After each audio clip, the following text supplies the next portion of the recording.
Yeah. Okay. So, all right. Now, there's a lot of moving pieces to this part. Okay. Yeah, Uh, I know. all right. So we have Fingolfin makes for the end of the arch, right? Yes, Mithros should also try to get his ship to the base of the other of the other side of the of arch. the other side, right? Mm-hmm. On possibly a different ship, we wind up the ship that Kelagorm is on nearly gets overrun. Right, that's one of the pirate ships. Right, yeah. His ship is in the process of being overrun. It doesn't wind up getting overrun ultimately, but is in the process of being overrun. Mm-hmm. I think Brian says, I think the host said that she was on the point of killing someone and had decided she was going to when she sees Arwen die. Okay, so that's right It's up. Yeah, but Right. I mean, Okay. again, it's the type of thing where she acts like the kinslaying had nothing to do with her, and if she was inches away from putting a sword through somebody, like it's hard for her to Yeah. pretend that she wasn't part of that. So I wouldn't like it to be quite that close of a call. But yes, they were trying to suggest that as strongly as possible, like get her almost to kill someone. And I'm Yes. like, yeah, having her commit to the charge would, in her Yeah. mind, be serious enough, even if she Yeah. didn't kill anybody. Yeah, Yeah. but the ship with Kelagorm, of course, also has Huon on it, and the host Right. did spend some time talking about what Huon's doing, which I assume is where you're going. Right. So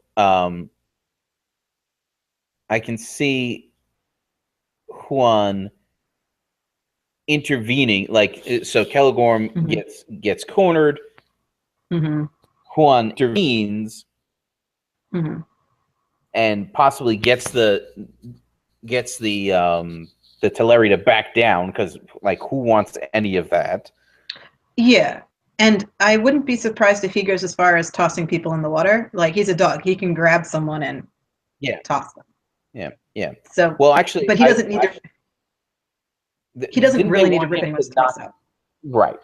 Didn't they kind of want him to like get Kelagorm himself into the water, like get him out of the fight entirely?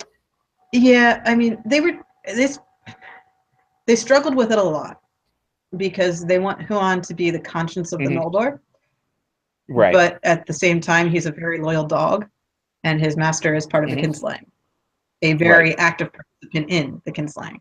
Yes. So they kind of ran into the quandary of what is Huon opposed to and what is Huon going along with and what is Huon participating in, and how do you Hmm. convey any of this when he's a dog and doesn't really talk except to Kelagorm in bark. Yeah. Because Kelagorm can understand him, so he can bark at Kelagorm and Kelagorm like feels like he's talking. Hmm. um I mean, he could just literally chase chase the Teleri off the ship. yeah, just run at them snapping and they jump up, because we've already seen him herd some Noldor, so Right. he's now herding Teleri. Yeah. um I Kind of mean, there's. didn't want to make Huon be such a strong voice of conscience, Hmm. um, because it doesn't make a lot of sense. A Well, guy, yeah. but how good is he? Like he's one of the Valor's dogs, so he's on the side of good. But Yeah.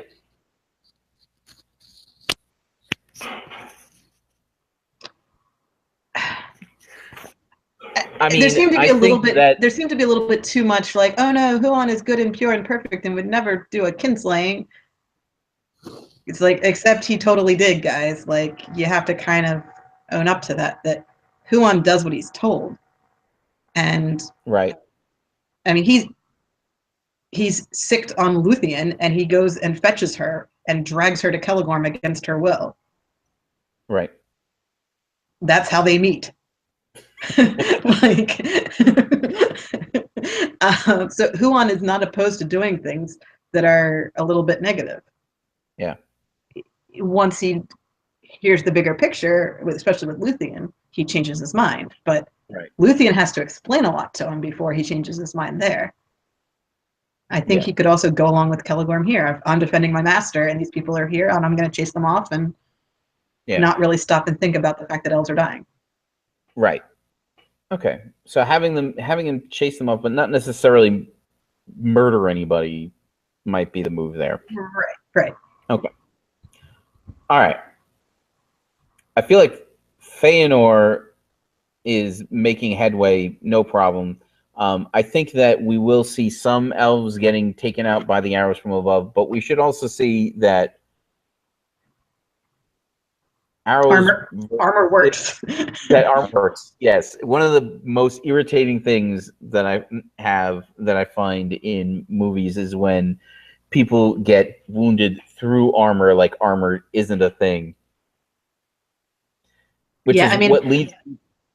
It's what leads people to think that armor is just not a thing that people should wear, because you're better off without it. Right. It's bulky. It gets in your way. Yeah. Now, I mean, obviously, chainmail doesn't protect you against an arrow. So if there's anybody who's just wearing chainmail, arrows can punch holes in that. Oh, we're not doing chain. Oh, yeah. That's right. Chainmail is a dwarven innovation. That's right. It is. It is. Okay. So. Okay. Well, it also scale or lamellar armor. You can get an arrow through that, but if not from a huge distance. Yeah, a light bow and a long distance. Yeah, it's not gonna. And not bodkin points. Like if it's just like a regular broadhead arrow, it's not gonna. Yeah, these are hunting bows, and they're not all that advanced. These are certainly not crossbows.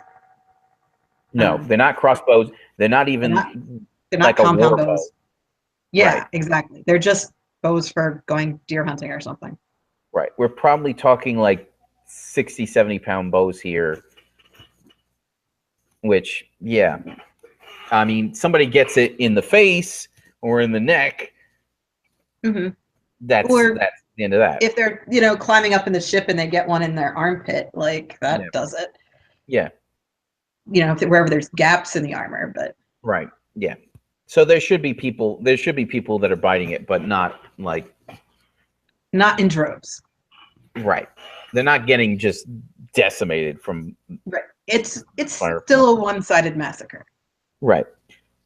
So now Fingolfin's host is, I would say, significantly lighter armored. Yes. Fewer shields. Mm-hmm. Lighter armor in general. Their armor is a lot more there's bigger gaps because they weren't actually planning on actually going into battle with this stuff. Yeah, it was mostly for show for them for a while. Right. Only in very recent years has it become serious armor. It was decorated shields more than functional shields. So Fingolfin's guys do get pretty badly hit. Mm-hmm. Especially since once they start trying to take the arch, the archers turn at them. I mean, right, they're right there. Yeah. Yeah. And Irame takes an arrow, not to the knee. So this is where we lose Irame. Right. And the death of Irame is what causes Fingolfin to stop thinking rationally. Right. And he's right up there in the front lines just mowing these guys down. Right. So he charges the archers and makes a mess. Right. Which is about when Eowyn dies. Right. So that's when Galadriel drops her sword and runs away. Mm-hmm. Or whatever it is she does. Because she has to do something more than look shocked. Yeah. Her decision has to be obvious here, where she was marching into battle and now she's not. Could she could dive in. She could actually dive in to try and get her. To save Eowyn? Eowyn, yeah. I mean, she's not successful. Yes. Maybe she can't even find her or anything like that. Okay. So what she could do is run down to the base of the arch and dive in the water. She doesn't do a swan dive. No, because that's dumb. Right. She runs down. So she's got and goes to try to save her mom. So it's a clear decision on her part of something she's trying to accomplish that has nothing to do with killing Teleri anymore. Right. Yes. Okay, I'm fine with that. Because also, I kind of feel like if you see your mom take a dive off a bridge in front of you, you would run to try to save her. Yeah. Like, yeah. That's her mom. She's. Yes. Okay. So, so she does that. Mithros is making his way up the arch from the other side. And like him and Fingolfin, like I guess they almost meet in the middle. I suppose, having mowed down the appropriate number of Teleri on either side.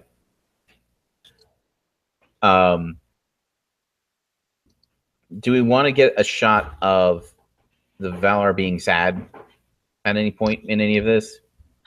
I think we were saving the Valar reactions for episode 3. Okay. All right, that's fine. Yeah, so one way is all we heard of the Valar so far. Okay. The one issue with that is that having the Valar do nothing to intervene looks a little weird. So something about when Ianwe leaves have to make it clear that the Valar are not going to do anything to hinder them at all. Right. Like that part of his message was, you're not prisoners here. You can do what you decide. Like, so it has to be clear to the audience that Ianwe's message meant the Valar are hands off now. Yeah. Yeah. Okay. So we get the shot with Fingolfin and Feanor looking at each other from their places, covered in Teleri and Noldor blood. Some of it quite closely related to them. Yep. Do Mithros and Fingolfin exchange looks at least? I imagine because before they've just that the arch and met in the middle. Like, yeah. Yeah. That would be a more complicated look. Like Fingolfin and Feanor have history, and we know what's going on there. Yeah. Mithras and Fingolfin meeting in battle. Like, oh hey, it's you. We just slaughtered a bunch of people. I hope that's okay. Like, this is a little awkward, isn't it? yeah, because they were both pretty brutal about it, I have to imagine. Yes. Fingolfin only because his sister was just killed, but in Mithras' side, I don't think he went easy on anybody. And if he drew first blood in this whole entire battle, by the time that you get to the very end, he's not hesitating before he kills people. Yeah. He's reached that point. So this is kind of not like Aragorn and Éomer meeting in battle, though all the forces of Mordor stand between them. It's not like, hail and well met, so good to see you again, aren't we buddies? Yeah. No. Well, Mithros may feel that way, actually. Yeah, Fingolfin clearly doesn't, though. He's going to break his sword over this. Yes. And Mithros might feel that he can't say anything to Fingolfin because Fingolfin's sister just died. Like, Irame's death is not what was supposed to happen here. Mithros did not see that either, so... Okay, he might not know. Okay. Mm-hmm. So, yeah, so Mithros might have the yay, we won reaction, and Fingolfin is like, what are you talking about? Kind of thing. Yeah. But yeah, I would like there to be some interaction between Mithros and Fingolfin simply because of the season 3 scene where we're going to have Mithros hand Fingolfin the crown. Season 4. We're in season 3. The next season. Yes. Season 4. Yes. Yes. Good mathing. Good mathing, Marie. Yeah. I can't count. Sorry. It's all right. It's getting late. Okay. Did we finish? No, that was the climactic scene we need some aftermath of dead Teleri in the water and Yeah. such. Okay. And Finarfin's Well, that group was has to that find was he wanted that as they wanted that as like the final shot he said of that, the but he episode. didn't mean it. He also said several times he wants it to be the climactic shot. So Yeah, but that doesn't mean anything, Dan. I know, but the point is, he was saying that that's the end of the battle. That's the final thing that happens in the battle is the ship escapes the harbor. He wasn't saying we couldn't have any aftermath. Okay. Dead bodies in the water. Well, I mean, we can show things like that. People weeping and gnashing of teeth. Right. And Finarfin's arrival has to show up on screen because otherwise no one's going to know where he is. That's true. Yeah. We have to do it. Right. So now, so he gets there, sees the carnage, and just like starts throwing stuff off. I imagine, like all of his martial accoutrements, whatever he has on. He may not even have armor on. Because he wasn't expecting this to happen at all. He wasn't going to, yeah, at least not yet, not till they got to Middle Earth. The other question is Iarwen dead? I think that was the... Well, there was a suggestion, at least, that she survived the swan dive. Okay. Because... Well, I mean, if Galadriel doesn't find her, then it doesn't matter. Right. Well, the reason why is because this swan dive looks a lot like Elwing. Yes. And Elwing survives hers. Yes.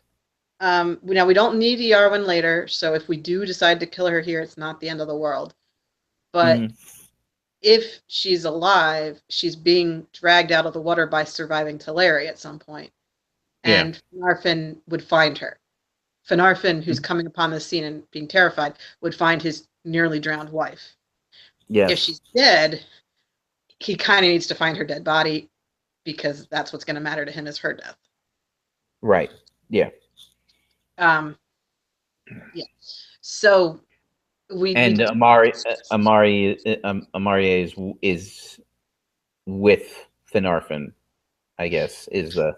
Yes. So Fingolfin's wife, for some reason, is hanging out with his brother for reasons. Oh, I know why. The whole group, Fingolfin's entire group, comes upon the abandoned camp of the Feanorians, and Fingolfin takes an armed force into Aqualande to deal with that. Leaves Finarfin in charge. Okay. So Finarfin stayed back with the non-combatants, essentially. Right. Yes. Okay. Which explains how Galadriel can be there, because it really didn't make any sense for Galadriel to be part of Fingolfin's host at this point. Right. Yes. Like, all of Finarfin's kids decide to keep going, so they become Fingolfin's host, but that's after the doom. Like, right now, they should kind of be... Yeah, with Dad. Yeah. And, obviously, Finarfin's kids don't take part in the kinslaying. Right, right. That's their badge of honor later. We didn't do that. So for Galadriel to have gone ahead with the warriors sounds like a thing she would do if given the opportunity. So we see her decision there of, I'm going to go fight and help people. And then once she sees her mom, she runs away from the battle and doesn't kill her. Okay, that gives her story. And also, I like the idea of her running to try and save her drowning mother. Right. Better than I like her running away from that, because it just seems too much like it would be too easy for people to read it as she's afraid. Right, and this is Galadriel, and she might be young here, and she might be naive, but she has been strong-willed since she was 10. Right, she's not a coward. No, she told off Feanor to his face as a small child. Right. So that's who she is. Yeah. Okay. All right. I like that. I do think we need to make the decision about Iarwen, though, dead or alive. Okay. If she... Well, here's the thing. I don't really feel like we need to foreshadow every part of everything. No, we don't. It's the connection should be there visibly to the audience, but it doesn't mean it needs to end the same way. Because Right. Elwing's is going to be a miraculous survival. She turns Yes. into a bird. Yes. Like, that's not a thing elves can do. That's eucatastrophe, is what that is. Right. Exactly. Like, so Elwing is saved miraculously. Yes. Eowyn almost can't be saved miraculously because the Valar aren't participating. Right. Yeah.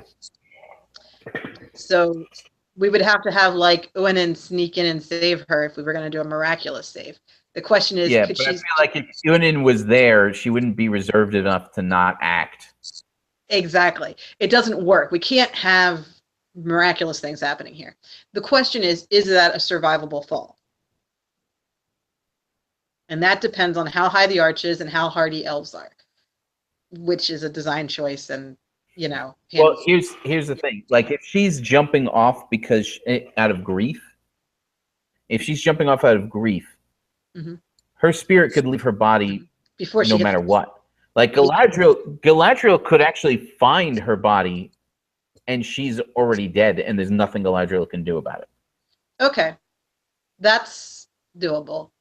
And then it gives Finarfin and Anare something very concrete to grieve. Yeah. I was expecting to have Eowyn around to be grieving the kinslaying because this is her people who just got slaughtered. Right. But I'm also content to have her be the one mourned by her Noldor relatives. Right. So to have Noldor elves mourning the death of some of the victims of the kinslaying is a more complicated story. So like that's maybe acceptable. Yeah. Not sure how I feel about it. Not sure what they wanted out of it, but it could work. Yeah. Yeah. I mean, if it's one of those things where, like, if they force us to go back and change it, like, I'm not gonna lose my mind over it. This could play out either direction and have a meaningful something. I just kind of wanted to know if they're dead or alive. Yeah. Yeah. Okay. So Galadriel finds the dead body of her mom and brings it to her father, I guess, when he arrives. Like, is that how it's going to play out? All right, so that'll be like coda, ending, falling action, whatever. Yeah. Yeah. Okay. And we don't need to go back to the frame, so we're good there. Yeah, I don't feel like it because the story kind of just continues into episode 3. So yeah, we probably don't need a frame ending here. I'm so sorry. I know you're gonna absolutely hate it when we do that one. It's the worst. We will somehow make it work. It won't be perfect. It won't be what you wanted, but somehow it's not about what I wanted. Well, you wanted, an episode of TV. So yeah. Okay, that's fair. Yeah. They gave you something different, and we will somehow make that work. Yes. Yes. So I don't know if Project Runway is the kind of show you would watch, but every once in a while, they're always to make it work is the advice they're given, no matter what the problem is. Sometimes it's like someone stole my fabric, or it's not here, and it's like, oh, well, make it work. It's like, I don't have my fabric. How am I supposed to make the thing? And it's like, meh. Make it shorter. I don't know. Don't know what to tell you.